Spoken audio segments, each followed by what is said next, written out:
एक गांव में जहां हर कोई एक दूसरे को जानता था, एक बुजुर्ग आदमी ने अपने पोते को एक अजीब सी चुनौती दी।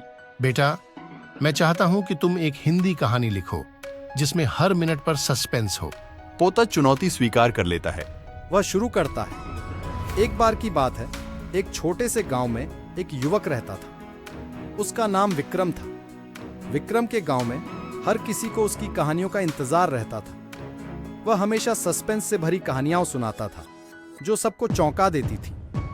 एक दिन गांव में एक अजीब घटना होती है। सुबह के समय विक्रम के घर के सामने एक अजीब सी टोपी खड़ी होती है। विक्रम ने टोपी को उठाया और देखा।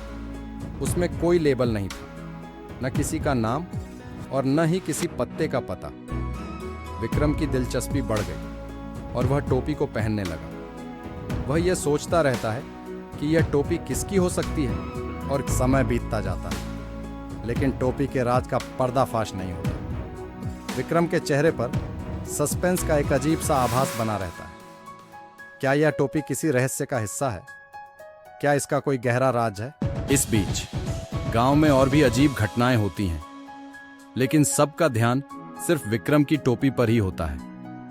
विक्रम के धारण के बारे में उसके मित्रों की उत्सुकता बढ़ती जाती है और फिर आखिरकार एक दिन टोपी में छुपा रहस्य सामने आता है।